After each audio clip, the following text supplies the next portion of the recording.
Friends, test of reasoning test जो second आप लोगों को दिया गया था उसका एक्सप्लेनेशन वीडियो है ये। रीजनिंग टेस्ट जो Telegram page reasoning IQ by Kamlesh sir 14 अप्रैल को ये क्वेश्चन PDF के रूप में भेज दिया गया था। आप लोग सभी ने उसे अटैम्प्ट लिया था। अब उसका एक्सप्लेनेशन वीडियो है ये। इस एक्सप्लेनेशन वीडियो से आप लोग अपना अपना आंसर करेक्शन कीजिएगा कि किनका आंसर एक्यूरेसी के साथ विथ एक्यूरेसी सही हो रहा है। साथ ही साथ नीचे कमेंट बॉक्स में कमेंट भी कीजिएगा कि आप लोगों का क्वेश्चन का आंसर कितना सही हुआ है, कितना एक्यूरेसी रहा, कितना अटैम्प्ट लिया था, कितना टाइम आप लोगों ने लिया था। ठीक है, चलिए एक एक करके क्वेश्चन का आंसर एक्सप्लेनेशन करते हैं। क्वेश्चन नंबर ये इंग्लिश अल्फ़ाबेट में क्वेश्चन है। तो इंग्लिश अल्फ़ाबेट 26 कैरेक्टर होता है, हमें पता है। 26 कैरेक्टर में ये क्वेश्चन है कि in English alphabet which letter will come 5 to the left of, 8 to the right of, 9 to the left of, 15 from right. कौन सा अक्षर दाएं से 15वें अक्षर के बाएं से 9वें के दाएं 8वें के बाएं 5वें होगा। ठीक है, ये क्वेश्चन SSC फेज 12 में पूछा गया है। तो इस क्वेश्चन का आंसर हम लोग कैसे डिस्कस करेंगे, कैसे लाएंगे, तो ध्यान दीजिएगा। ऐसा फॉर्मेट का क्वेश्चन जब भी पूछा जाएगा तो आप लोग को मैंने बताया था कि जब भी ऐसा पूछा जाएगा तो आप लोग को करना क्या है, आप लोग हमेशा क्या काम कीजिएगा कि दो कंडीशन होता है, एक होता है सेम डायरेक्शन, एक होता है अपोजिट डायरेक्शन। क्या होता है, एक सेम डायरेक्शन, एक होता है सेम डायरेक्शन और एक होता है अपोजिट डायरेक्शन। सेम डायरेक्शन का मतलब हो गया right right, left left. Opposite direction का मतलब राइट के साथ लेफ्ट और लेफ्ट के साथ राइट। सेम डायरेक्शन में हमेशा आप उनके वैल्यू को माइनस कीजिएगा और अपोजिट डायरेक्शन में वैल्यू को प्लस कीजिएगा। और कोई भी चीज़ का शुरुआत फ्रॉम से करना है। कहाँ से, फ्रॉम से। इंग्लिश में फ्रॉम से और हिंदी में से शब्द से। कहाँ से, ठीक है। या हिंदी में आप शुरुआत से देखिएगा, इंग्लिश में लास्ट से। ठीक है, तो चलिए हिंदी में देखते हैं। कौन सा अक्षर दाएं से, कहाँ से देखना है भाई, दाएं से कौन सा, 15 के बाएं 9वां। तो दाएं से 15 बाएं से 9वां है ना, तो मतलब 15 और 9 है तो पहला दायां है, दूसरा बायां है। दायां बायां में क्या करना है, अपोजिट हो गया दायां बायां, ऐड कर देंगे तो 15 + 9 कर देना है। फिर आगे लिखा है दायां 8वां। तो दायां मतलब ये जो शुरू में से शब्द है इसी से सबको कंपेयर करना है।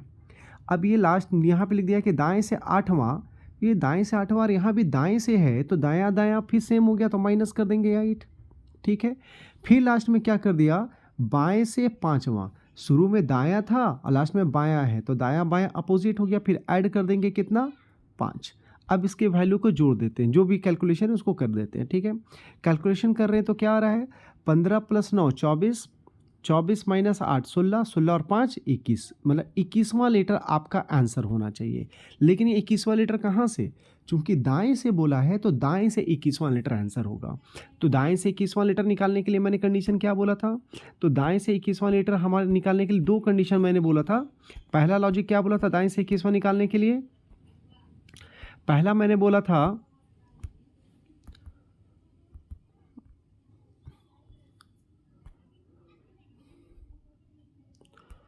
पहला कंडीशन मैंने बोला था कि आप लोग को टोटल देख लीजिए, टोटल जितना भी लेटर है तो टोटल लेटर होते कितने, 26 + 1 - 21, ये कंडीशन बोला था।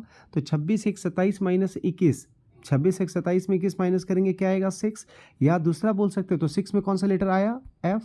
या दूसरा लॉजिक मैंने क्या समझाया था कि राइट से 21वां बोल रहा है तो राइट से 21वां वही होगा जो लेफ्ट से 21वां लेटर का अपोजिट होगा। तो लेफ्ट से 21वां कौन होता है, लेफ्ट से 21वां U होता है और U का अपोजिट आप लोग को मैंने बताया था F, तो आंसर हो जाएगा F। ठीक है, तो या तो आप इस फॉर्मेट पे निकाल सकते हैं या तो इस लॉजिक पे। क्लियर, चलिए नेक्स्ट आते हैं क्वेश्चन नंबर 2 में। क्वेश्चन नंबर 2 आपके सामने स्क्रीन में है। क्वेश्चन नंबर 2 का क्वेश्चन क्या बोल रहा है कि यदि 20 जुलाई 2021 को मंगलवार था तो 28 नवंबर 2021 को क्या दिन रहा होगा। मतलब 20 जुलाई दिया गया है 2021 का और आपको निकालना है 28 नवंबर 2021 का। तो 2021 से 2021 ही है, लेकिन 20 जुलाई से 28 नवंबर, मतलब पहले आपको जुलाई का महीना ख़त्म करना पड़ेगा। फिर जुलाई के बाद अगस्त आएगा, सितंबर आएगा, अक्टूबर आएगा, नवंबर आएगा। ठीक है, जुलाई 20 दिन हो चुका है, 20 जुलाई के बाद से ना काउंट करेंगे। जुलाई 31 दिन का होता तो 11 दिन इसमें और लगेगा। अगस्त पूरा महीना 31 दिन लगेगा, सितंबर पूरा महीना 30 दिन लगेगा, अक्टूबर पूरा महीना 31 दिन लगेगा और नवंबर 28 दिन ही जाना है, 28 तारीख तक। ठीक है, अब इतना दिन हम लोग को आगे जाना है किस दिन से, मंगलवार से। मंगलवार से इतना दिन आगे आप लोग को काउंट करना है। लेकिन हमें एक पता है कि मंगलवार से एक सप्ताह बाद भी तो मंगलवार आएगा, 2 सप्ताह बाद भी मंगलवार आएगा। तो मंगलवार 1 सप्ताह बाद आएगा, 2 सप्ताह बाद आएगा, तो जो एक्स्ट्रा दिन बचेगा वही ना हमें काउंट करना है। तो 11 दिन में जब आप लोग सप्ताह हटाओगे तो बचेगा कितना दिन, 4। 31 दिन में कितना दिन बचेगा, 3। 30 दिन में कितना बचेगा, 3। 31 में बचेगा, 30 में बचेगा 2, 31 में बचेगा 3 और 28 में बचेगा 0। 11 में 4, 31 में 3, 30 में 2, 31 में 3, 28 में 0। इतना दिन अब आप लोग को आगे जाना है। लेकिन हमें अच्छे से पता है कि सप्ताह, कोई भी सप्ताह बाद मंगलवार ही आएगा। तो 4 और 3 7 दिन का एक सप्ताह दिखा, इसको हमने काट दिया तो बचा कितना दिन, 3 और 2 5 दिन हमारा बच रहा है। कितना दिन, 5 दिन।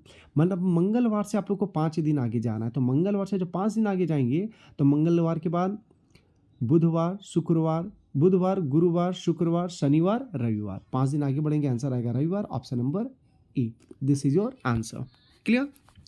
क्वेश्चन नंबर 3 में जंप करते हैं। क्वेश्चन नंबर 3 हमारा क्या बोल रहा है, a clock is started at noon 14, the hour hand has tuned at 14 the hour hand has tuned. एक घड़ी दोपहर के समय शुरू की जाती है, 4:10 पर घंटे की सुई घूम चुकी होगी कितना।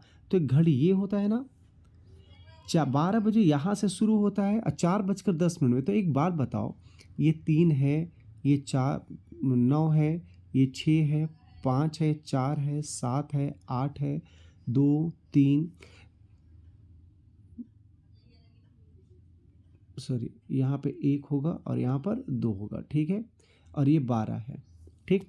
तो हमारा बोल रहा है 4:10, तो घंटे वाली सुई, मतलब कि जो बोल रहा है कि घड़ी में 4 बजे से स्टार्ट हुआ है, तो 4:10 में ध्यान दीजिएगा। जब 4:10 होगा तो घंटे वाली सुई स्टार्टिंग से 12 से ही काउंट करना है। तो घंटे वाली सुई 4 बजे, मतलब इतना एंगल तो बना चुका है 4 बजे तक में। तो इतना एंगल मतलब क्या हुआ, ये टोटल सर्कल कितना होता है, 360 डिग्री का पूरा एक सर्कल। और 360 डिग्री कितना मिनट में आ रहा है, 60 मिनट में। मतलब 1 मिनट में 6 डिग्री आ रहा है, ठीक है। तो 1 मिनट में 6 डिग्री आ रहा है, तो 12 से 1 ये 5 मिनट हो गया। मतलब ये कितना डिग्री का होगा, 30 डिग्री का। फिर ये 30 डिग्री का, फिर ये 30 डिग्री का, फिर ये 30 डिग्री का। तो 120 डिग्री तो हमारा इसे आ चुका है 4 बजे तक। लेकिन 4:10 मतलब कि 4 बजे तक में घंटे वाले से 4 में पहुंचा होगा, लेकिन 10 मिनट में थोड़ा सा आगे तो और बढ़ा होगा। अब 10 मिनट में कितना आगे बढ़ा होगा, तो घंटे वाली सुई जो होती है 10 मिनट में, घंटे वाली सुई 10 मिनट में, 10 मिनट का मतलब क्या हो गया,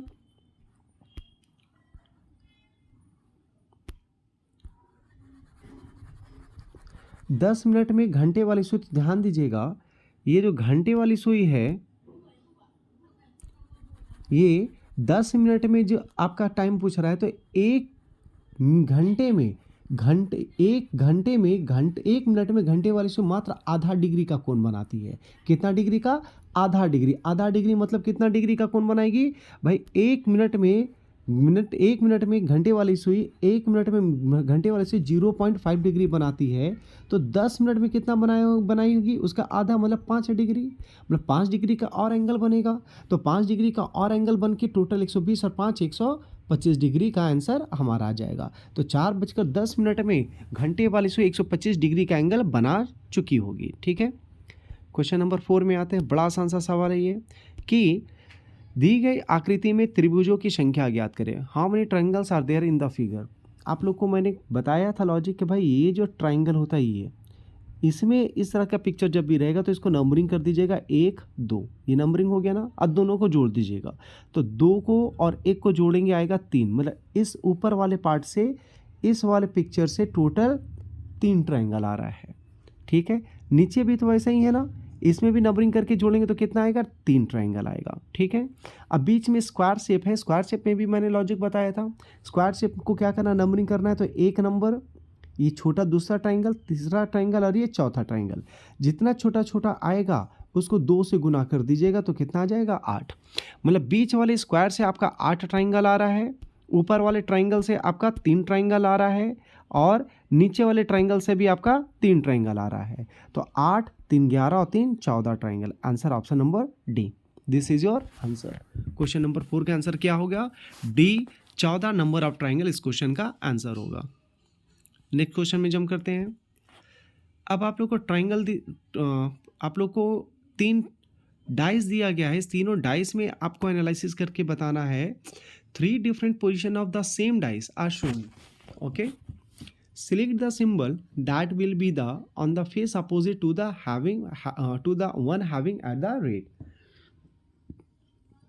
नीचे एक ही पासे के 3 अलग अलग स्थितियां को दर्शाया गया है। उस चिन्ह को चुनिए जो एट द रेट के फलक के सम्मुख होगा। मतलब एट द रेट के अपोजिट में क्या होगा आपको ये बताना है।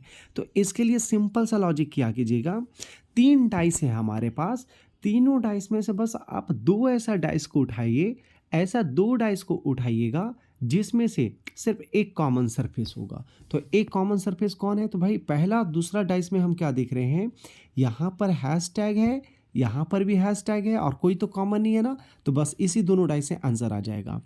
हैशटैग ले लीजिए और हैशटैग से क्लॉकवाइज आपको घूमना है। तो हैशटैग से क्लॉकवाइज जाएंगे, क्या मिलेगा, परसेंटेज, और उसके बाद मिलेगा ओ सर्कल। ठीक है, यहाँ पे दूसरा वाला डाइस में हैशटैग आया, हैशटैग से जब क्लॉकवाइज जाएंगे तो आएगा एंड और फिर आएगा एट द रेट ऑफ। ये आपका क्लॉकवाइज घूमने पर आ गया ना। जैसे ही क्लॉकवाइज घूमे, ये जो आया है इसको इस तरह से रो कॉलम में बांट दीजिए और आपको अब पता चल जाएगा कि ओ का अपोजिट में एट द रेट है, ये दोनों आपस में अपोजिट हो जाएगा, ये दोनों आपस में अपोजिट हो जाएगा। तो ओ का opposite eight the rate, percentage का अपोजिट एंड, और हैशटैग का अपोजिट हैशटैग तो नहीं होगा तो कोई ना कोई एक और दिखाई देगा और वो दिखाई दे रहा है परसेंटेज। तो हैशटैग का अपोजिट परसेंटेज। तो आपसे पूछा एट द रेट का अपोजिट, तो एट द रेट का अपोजिट क्या हो गया, circle O, option number A. दूसरा लॉजिक से भी आप लोग आंसर बना सकते थे। दूसरा लॉजिक कैसे आएगा, तो दूसरा लॉजिक क्या है, हमें एट द रेट का अपोजिट पूछ रहे हैं, तो एट द रेट ये है, इसके बगल में है एंड, तो ये तो इसके बगल में है, ये तो इसका अपोजिट नहीं होगा, एंड कैंसल। हैशटैग भी इसके बगल में, ये भी इसका अपोजिट नहीं होगा, कैंसल। एट द रेट यहाँ पर भी है, इसके बगल में कॉपीराइट है सी है, ये भी अपोजिट नहीं होगा, परसेंटेज भी नहीं होगा, तो परसेंटेज होगा नहीं, एंड होगा नहीं, हैशटैग होगा नहीं, बचा कौन, circle. This is your answer. Clear. Question number 6 में हम लोग जंप करते हैं भाई। 6 में क्या बोल रहा है, a cube of side 80 centimetre is painted yellow on all the faces and then cut into smaller cubes of sides 8 centimetre each. Find the number of smaller cubes having all the 3 faces painted. 80 centimetre भुजा वाले एक घन को सभी फलकों पर पीले रंग से रंगे जाते हैं, पीले रंग से रंगे जाते हैं, और फिर इसे 8 सेंटीमीटर भुजा वाले छोटे छोटे घनों में काटा जाता है। तो उन छोटे घनों की संख्या याद कीजिए जिनके सभी तीनों फलक रंगे हों। तो एक ध्यान दीजिएगा, एक क्यूब का क्वेश्चन है। क्यूब में सबसे पहले आप लोग को ये निकाला गया, पूछा जा रहा है कि ऐसे कितने घन है जिसका हैविंग ऑल 3 सरफेस पेंटेड, मतलब 3 फलक रंगने वाला क्वेश्चन पूछ रहा है। तो 3 फलक रंगने वाला, याद रखिएगा जब भी 3 सरफेस पूछा जाएगा, हालांकि इसका आंसर 1 सेकेंड बताते हैं, इसके पहले कुछ कंसेप्ट को फोकस कर देते हैं। क्यूब में आप लोग को जब भी क्वेश्चन आएगा तो सबसे पहले टोटल आप लोग निकालिएगा। क्या निकालिएगा, टोटल कितना क्यूब निकलेगा। तो टोटल क्यूब होता है x का पावर 3। x का मतलब होता है लेंथ ऑफ बड़ा क्यूब, तो लेंथ ऑफ बड़ा क्यूब कितना है 80, लेंथ ऑफ छोटा क्यूब कितना है 8, तो 80/8 मतलब 10 हो गया। तो 10 का पावर 3 मतलब कि 1000 क्यूब निकलेगा। कितने क्यूब निकलेंगे, 1000। ये टोटल क्यूब है। अब 1000 क्यूब में से आपका 1 फेस सरफेस पेंटेड वाला कितना आएगा, 2 सरफेस पेंटेड वाला कुछ होता है, 3 सरफेस कुछ होता है और 0 सरफेस कुछ होता है। 1 सरफेस का वैल्यू होता है 6 अंडर ब्रैकेट x - 2 का स्क्वायर। ठीक है, ये होता है 2 सरफेस 12 अंडर ब्रैकेट x -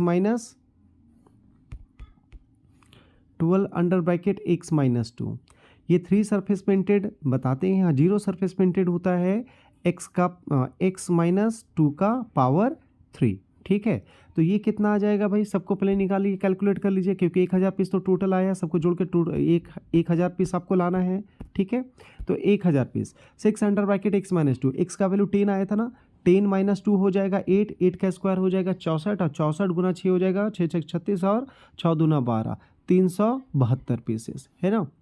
10 - 2 8, 8 का स्क्वायर 64, और 64 गुना 6 6 6 36 और 6 चौक 24, 36 और 24 384 आएगा, 384। इसको देखते हैं, x मतलब 10, 10 माइनस 2 8, 12 ठी 96, 96 इन आएगा, 10 माइनस 2 8, 12 ठी 96।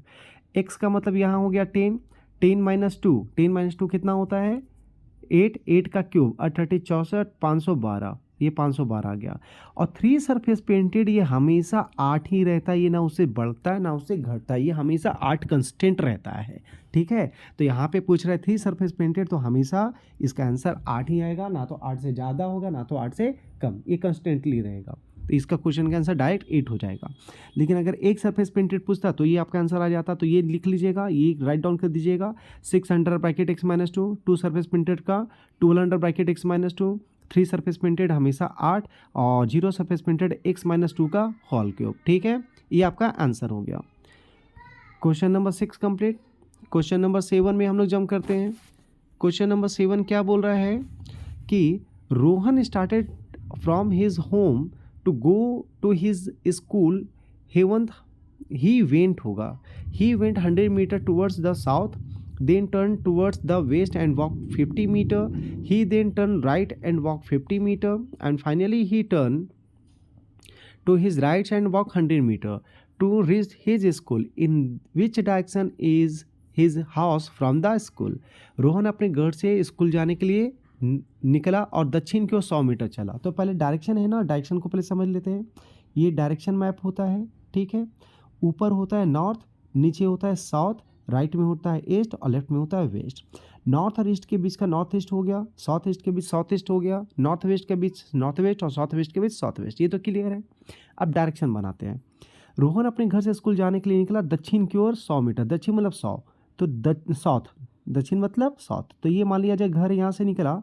साउथ किधर है भाई, नीचे की ओर है ना, तो नीचे की ओर गया। किधर गया है, नीचे की ओर।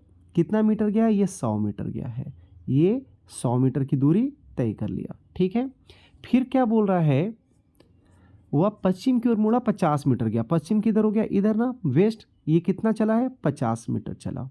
ठीक है, फिर क्या बोला, अंत में हुआ 50, फिर वह दाईं ओर मुड़ा, 50 मीटर गया। दाएं मतलब राइट, राइट किधर होगा, ऊपर की ओर, तो ऊपर की ओर मुड़ा और कितना मीटर चला है 50 मीटर। ये ऊपर चलने के बाद 50 मीटर, ध्यान दीजिएगा, ऊपर से नीचे आया था 100 मीटर और ऊपर जा रहा 50, तो ये पूरा इसके लाइन के बराबर तो नहीं आएगा, क्योंकि इसके बराबर आने के लिए उसको 100 मीटर चलना होगा, वो 50 चला है तो आधा दूर में ही रुकेगा।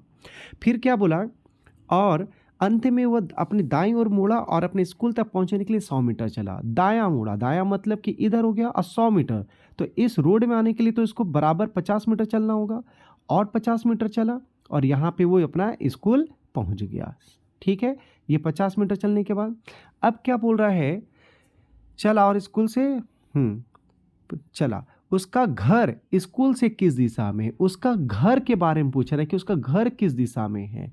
तो उसका घर किधर दिखाई दे रहा है आपको, उसका घर जो है वो स्कूल के कंपैरिजन में, घर ये है ना, स्कूल ये है ना, स्कूल के कंपैरिजन में घर इधर जा रहा है ना, मतलब इधर है। तो ये तिरछा लाइन आप लोग को बताना कि ये तिरछा लाइन किस डायरेक्शन की ओर है। तो ये तिरछा लाइन ना तो ये ऊपर है ना तो ये लेफ्ट में है, तो ऊपर मतलब नॉर्थ होता है, लेफ्ट में मतलब वेस्ट होता है, तो ये नॉर्थ और वेस्ट के बीच मतलब नॉर्थ वेस्ट होगा, north west. Option number C आपका आंसर, उत्तर पश्चिम। क्लियर।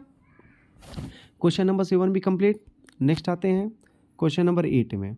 क्वेश्चन नंबर 8 क्या बोल रहा है हमारा, तो क्वेश्चन नंबर 8 बोलता है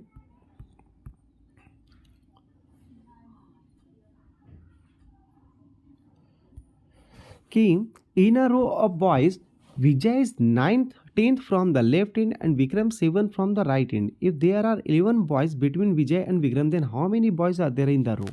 एक कतार में क्या बोला है कि विजय 10th फ्रॉम द लेफ्ट, एक कतार है, इस कतार में विजय यहाँ पर है, विजय का पोजीशन लेफ्ट से कितना है 10, and Vikram is 7th from the right, और विक्रम जो है वो दाएं से 7वें स्थान पर है। तो ये विक्रम हो गया, विक्रम, ठीक है, दाएं से 7वें स्थान पर है, और इन दोनों के बीच में कितने लोग हैं, के बीच विक्रम और विजय के बीच में 11 लोग हैं, तो 11 लोग। तो ध्यान दीजिएगा, ये डाटा में 2 चीज़ आता है, एक तो विक्रम और विजय इस तरह से बैठा हुआ है, तो इसके बेसिस पे सबको जोड़ देंगे आ जाएगा, तो 10 और 11 21 और 7 28 ये आ गया।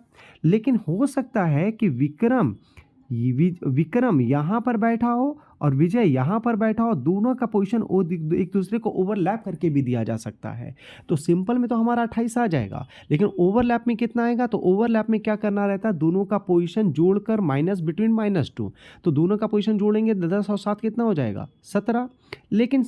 लेकिन 17 में माइनस जब बिटवीन करेंगे तो 17 में माइनस बिटवीन 11 -2, तो 17 - 11 6, 6 - 2 4, 4 आएगा ना। तो ये 4 हमारा बोल रहा है, हाँ 4 आ रहा है, लेकिन ये 4 10 लोग तो यहाँ पे दे दिया गया, इसका मतलब 4 ओवरलैपिंग का केस तो यहाँ पे नहीं होगा। क्यों? क्योंकि भाई टोटल नंबर ऑफ पर्सन जो होता है कोई व्यक्ति का पोजीशन से कम नहीं होना चाहिए। तो ओवरलैपिंग भी केस हो सकता है, लेकिन अगर किसी व्यक्ति का पोजीशन से कम रहा तो ओवरलैपिंग तुरंत समझ जाइएगा, ओवरलैप उस कंडीशन में कभी भी एप्लीकेबल नहीं होगा। तो यहाँ पे सिंपल वाला कंडीशन 28 आ जाएगा और 28 ही हमारा आंसर हो जाएगा, ऑप्शन नंबर ए। नेक्स्ट आते हैं क्वेश्चन नंबर 9 में। MNOPQR are sitting around a circular table facing the centre. एक सर्कुलर टेबल है, ये हो गया फेसिंग सेंटर, 6 व्यक्ति इस तरह से बैठ गया है। O is an immediate neighbour of M, O M के बगल में बैठा है, तो मान लिया जाए O नीचे बैठा हुआ है, ठीक है, लेकिन M उसके बगल में इस तरफ भी बैठ सकता है और लेफ्ट में भी बैठ सकता है, अभी कंफर्म नहीं है। Only 2 people sit between O and Q, O और Q के बीच में सिर्फ 2 व्यक्ति है, तो ये तभी होगा जब Q उसके सामने होगा। Q को उसके सामने प्लेसमेंट करेंगे तो O और Q के बीच में 2 व्यक्ति हो जाएगा। P seat second to the left of R, P जो है R के लेफ्ट सेकेंड में, तो R के लेफ्ट मतलब एक व्यक्ति के बाद कौन बैठेगा? P। ध्यान दीजिएगा लेफ्ट इस तरफ रोटेशन करेगा, ठीक है, ये लेफ्ट होगा क्योंकि सभी सेंटर देख रहे हैं, सॉरी लेफ्ट इधर राइट होगा, सभी सेंटर देख रहे हैं, और लेफ्ट किधर होगा? लेफ्ट इधर हो जाएगा, ये इस तरफ का लेफ्ट हो जाएगा क्योंकि सभी सेंटर हैं। तो R के लेफ्ट में सेकेंड में P को बैठाना है, लेकिन R कहाँ बैठा अभी कंफर्म नहीं है। लेकिन एक चीज़ कंफर्म हो गया, R को अगर आप यहाँ बैठाओगे, R को यहाँ बैठाओगे तो उसके लेफ्ट सेकंड में P उसके लेफ्ट सेकंड में नहीं होगा, तो R तो वहाँ नहीं बैठेगा। R को यहाँ बैठाओगे तो लेफ्ट सेकंड में P यहाँ हो जाएगा, ठीक है।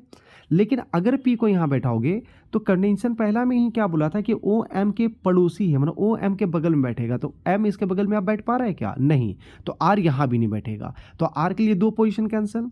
R को यहाँ बैठा रहे थे तो उसके लेफ्ट सेकंड में M, इसके लेफ्ट सेकंड में P बैठेगा क्या? नहीं बैठेगा, ये भी पोजीशन कैंसिल हो गया। तब R के लिए एकमात्र पोजीशन ये बचा, R के लेफ्ट सेकंड में कौन हो गया? P। अब क्या हो गया? P R के बाईं दूसरा बैठ गया है।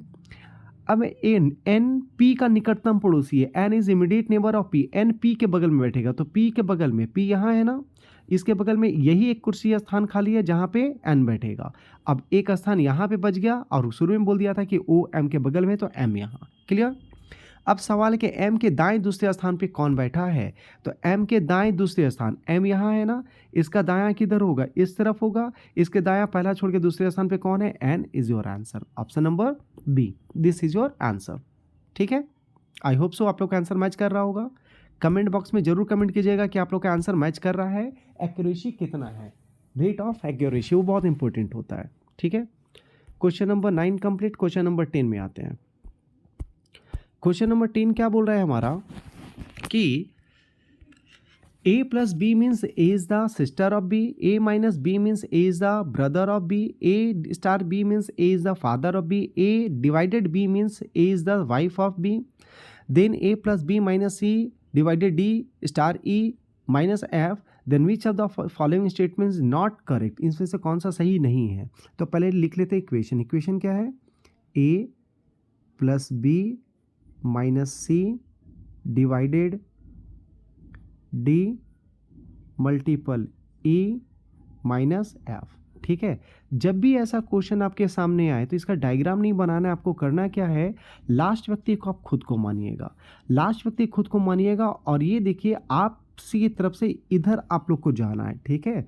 तो ये लास्ट व्यक्ति आप हैं, आपके और ई के बीच में माइनस है, तो माइनस का मतलब ऊपर क्या दिया है? माइनस का मतलब दिया भाई, इसका मतलब ई आपका भाई है। ई कौन है? आपका भाई, ठीक है।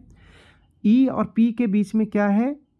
ई और डी के बीच में क्या है? के, मल्टीपल है। मल्टीपल का मतलब क्या दिया गया है? मल्टीपल मतलब स्टार, मल्टीपल का मतलब दे रहा है पापा, इसका मतलब डी जो है ई के पापा है, तो ई तो आपका भाई था ना, अगर ई आपका भाई था तो आपके भाई के पापा को आप क्या बोलिएगा? पापा ही कहिएगा, मतलब डी आपके पापा हो गए।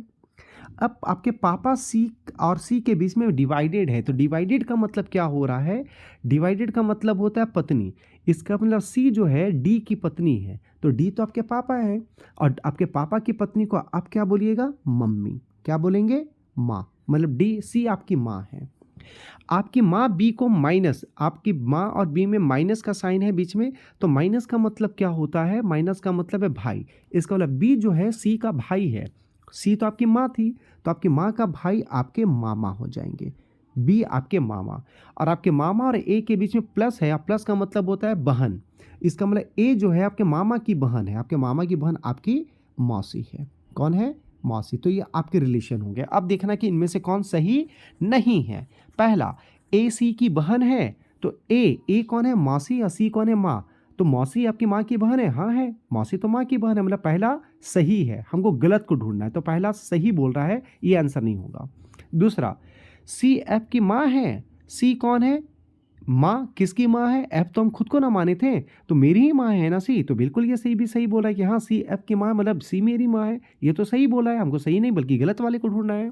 तीसरा, ए डी की पत्नी है, ए डी की पत्नी की बहन है, ए किसकी बहन, ए डी की पत्नी की बहन बोल रहा है, तो डी कौन है, आपके पापा, और ए कौन है, आपकी मासी। ए आपकी मासी और डी आपके पापा है, तो आपकी मासी कौन होगी, आपके पापा की पत्नी की ही ना बहन को मासी कहते हैं। इसका मतलब ये भी सही बोल रहा है, तो ये आंसर ऑप्शन नंबर डी होना चाहिए। लेकिन चेक कर लेते हैं, ई बी का भाई है, ई कौन है, ई मेरा भाई, और बी कौन है, मेरे मामा। तो ई मेरा भाई, बी मेरे मामा, तो जो मेरा भाई और मेरे मामा का भाई थोड़ी ना होगा, मतलब ये गलत बोल रहा है। ऑप्शन नंबर डी आपका आंसर। क्लियर। क्वेश्चन नंबर 10 में जंप करते हैं।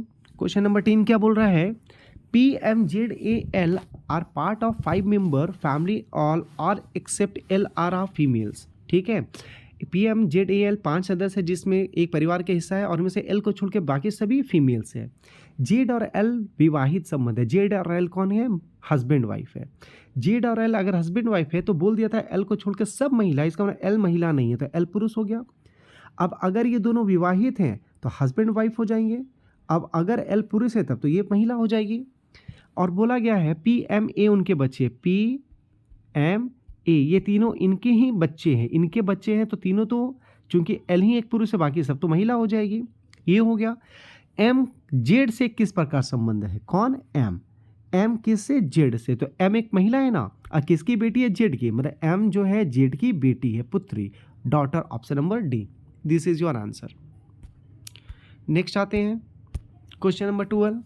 अ certain number of people are sitting in a row facing north, N is sitting third to the left of P, M is sitting third to the left of N, O is sitting third to the left of M, M is sitting between O and N is sitting between A and P। इतना लिखने का जरूरत नहीं था, last का line का कोई आवश्यकता ही नहीं है, शुरू का 3-4 लाइन से तो पूरा सिटिंग आ रहा है। If no other person is sitting in the road, ये तो इजी वे में आंसर आ जा रहा है। ठीक है, क्या बोल रहा है, एन पी के बाएं, एन पी के बाएं तीसरे स्थान पे, तो पी अगर यहाँ पे रखते हो तो इसके बाएं, बाएं मतलब दो व्यक्ति के बाद, बाएं इधर ही ना होगा, दो व्यक्ति के बाद तीसरे स्थान पे कौन बैठा है, एन। एन पी के बाएं तीसरे स्थान पे, तीसरा स्थान तब होगा जब बीच में दो व्यक्ति होगा। फिर बोल रहा है एम एन के बाएं तीसरे स्थान पे, एम किसके बाएं है, एन के, तो एन के बाएं भी इधर ही होगा, इधर इस तरफ होगा। ठीक है, तो बायां इधर हो जाएगा, तो एन के बाएं तीसरे स्थान पे एम तब होगा जब बीच में दो व्यक्ति होगा, तब एम बैठेगा।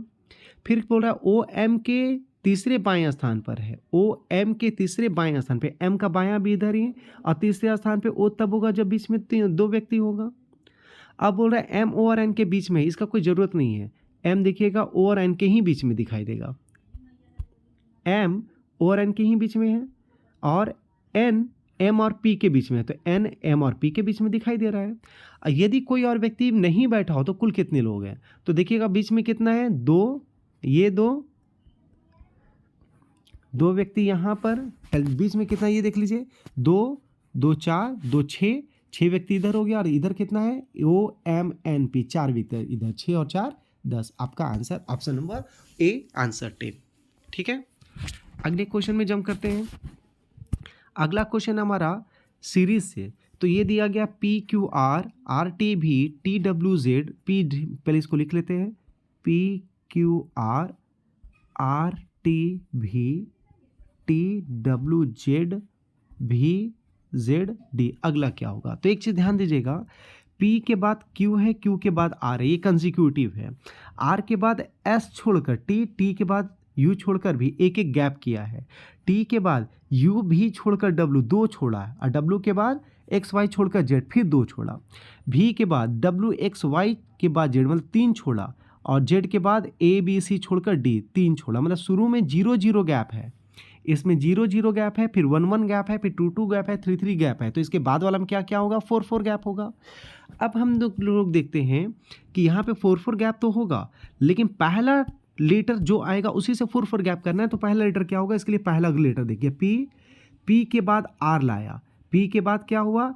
Q को छोड़ दिया, R ले आया, R के बाद S को छोड़ दिया, T लाया, T के बाद U को छोड़ दिया, V लाया, V के बाद W को छोड़ेगा, X लाएगा। मतलब पहला टर्म X, उसके बाद 4 छोड़कर 1 आएगा, फिर उसके बाद 4 छोड़कर 1 आएगा। लेकिन एक ही ऑप्शन में X दिख रहा है, तो डायरेक्ट इसी को आंसर कर दीजिए, आगे बढ़ाने का जरूरत ऐसा नहीं है। तो पहला टर्म X हो गया, उसे अगर 2 ऑप्शन रहता तो हमारा आंसर आगे हम लोग कंसिडर करते, आगे हम लोग सॉल्व करते, ठीक है। लेकिन एक ही ऑप्शन से हमारा आंसर आ गया। लेकिन फिर भी अगर करोगे तो X के बाद 4 लेटर छोड़ेंगे, तो X के बाद Y Z A B छोड़कर C के बाद D E F G छोड़कर H, X C H जो ऑप्शन में है, ठीक है। क्वेश्चन नंबर 14 में जंप करते हैं। 14 क्या बोल रहा है? ये भी सीरीज का है, 21 है, नंबर क्या है? 21, 60, 177, 528, 1581, फिर नेक्स्ट। 21 से 60 अगर हम जा रहे हैं तो हम क्या देखते हैं, 21 से 60 कैसे जा रहे हैं? तो 21 गुना 3 करते 63, 63 में 3 माइनस करेंगे 60 आ जाएगा।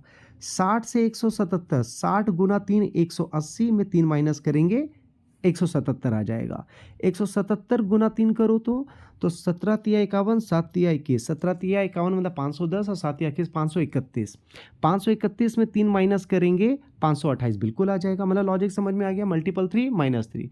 अब 528 को 3 से गुना करेंगे तो 500 गुना 3 1500, 20 तिया 60 और 8 तिया 24, 60 और 24 84, 1584 माइनस 3 1584 माइनस 3 1581। बस इसको गुना 3 अब माइनस 3 करना है।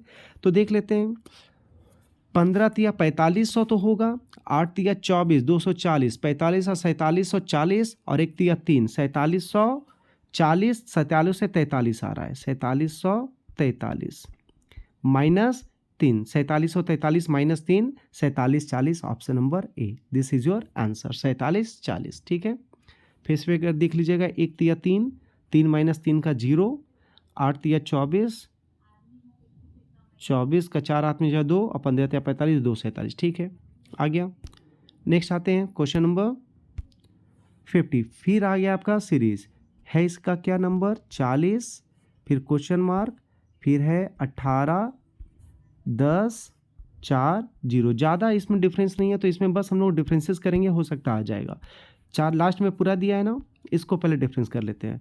इसमें 8 का डिफरेंस है, इसमें 6 का डिफरेंस है, और इसमें 4 का अर्थ हो गया। शुरू में 4 का डिफरेंस, फिर 6 का डिफरेंस, फिर 8 का डिफरेंस, तो अब होगा 10 का डिफरेंस, और फिर होना चाहिए 12 का। देखिए तो 18 और 10 28 हो जाएगा यहाँ पर, और 28 और 12 40, अर्थ हो गया, आंसर 28, ऑप्शन नंबर बी, ये आपका आंसर हो गया, ठीक है। 15 भी कंप्लीट। क्वेश्चन नंबर 16 आते हैं। 16 में क्या बोल रहा है? In a certain code language pro is written as 48, bull is written is 14, what is the code of COH? पहले प्रो को लिखा है, किसको लिखा है? प्रो का। प्रो को पहले निकालते हैं। प्रो का प्लेस वैल्यू कितना होता है? पहले देखो तो 16, 18, 15, सबको जोड़ो तो 16 और 18 34, 34 और 15 49, 49 की जगह लिखा है 48। क्या लिखा है? 48, यही ना लिखा है। तो 49 में 1 माइनस करेंगे 48 आ जाएगा ना। चलो पहला तो लॉजिक दिखा, टोटल प्लेस वैल्यू -1, देखते हैं पहले बल में होता है कि नहीं। BAL, इसका 2, इसका 1 और इसका 12, 2 और 1 3, 3 और 12 15, 15 माइनस 1 14 है क्या इसका? बिल्कुल 14 भी दिया है ना, बिल्कुल सही है, 14 तो दिया हुआ है। तो निकालना किसका है? COH। इसका प्लेस वैल्यू होता है 3, इसका होता है 15, इसका होता है 8। 3 और 15 18, 18 8 26, 26 minus 1 25। Option number C, this is your answer. Clear. Next question number 17 jump करते हैं। एक कोड भाषा में अर्निंग को SBFOHOJ लिखा गया है, तो ऑडिबल को क्या लिखेगा? पहले वर्ड लिख लेते हैं अर्निंग, अर्निंग, और निकालना किसका? Audible.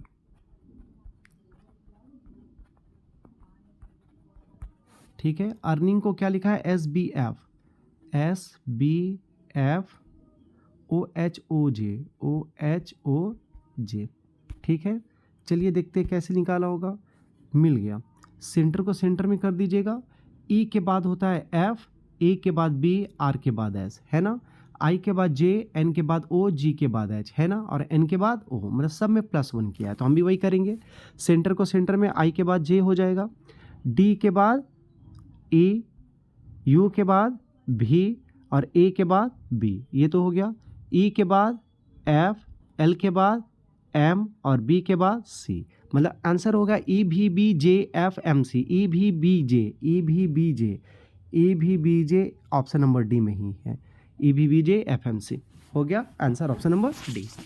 This is your answer. Next question number 18, ये क्या बोल रहा है? The set in which the number are related in the same way as the number of the following sets, note operations should be performed on the whole numbers without breaking down the numbers into the constituent digit. Example 13 operations on 13 such as adding, subtracting, multiplying, etc. to 13 can be performed. Breaking down 13 into 1 and 3 and then performing mathematical operation on 1 and 3 is not allowed. मतलब क्या बोला है कि कोई भी number है, जैसे यहाँ पे नंबर दिया ना 5 7 74 6 4 52, तो कोई भी नंबर है तो उस नंबर को अगर 2 डिजिट का नंबर, जैसे ये 52 है तो 52 को 5 और 2 अलग अलग नहीं कर सकते हैं, उसको कंप्लीट 52 ही मानना होगा। आप ही जो कैलकुलेशन कीजिए 52 को, लेकिन 5 और 2 को कैलकुलेशन नहीं करना, ये अलाउड नहीं है। ये क्वेश्चन जो उठाएगा ये उठाएगा आपका एनालॉजी चैप्टर से, इसको कहते हैं एनालॉजी। ठीक है, एनालॉजी। ठीक है, इसमें पहला सेट देखते हैं। इसमें करना क्या रहता है कि पहला जो सेट है ये और एक सेट दिया है ये, इस दोनों का लॉजिक सेम होगा, तो जो इसका लॉजिक है वही इसका लॉजिक है, वही सही लॉजिक का किस ऑप्शन में आंसर ये बताना है। तो पहले देखते हैं 5 7 74 का logic.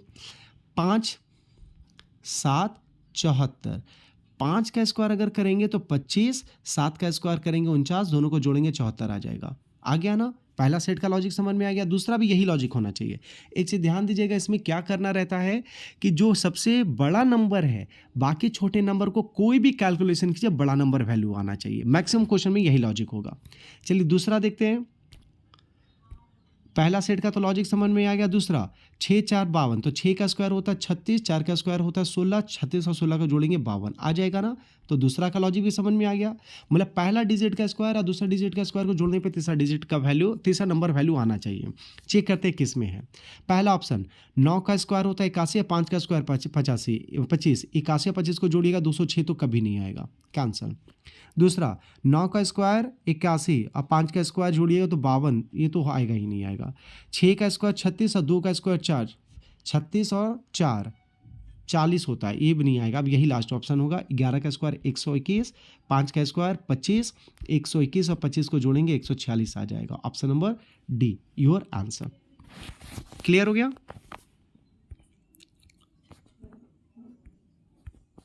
Next question 19, there of the following 4 clusters are alike in a certain way and thus form a group which is latest cluster does not belong to that group.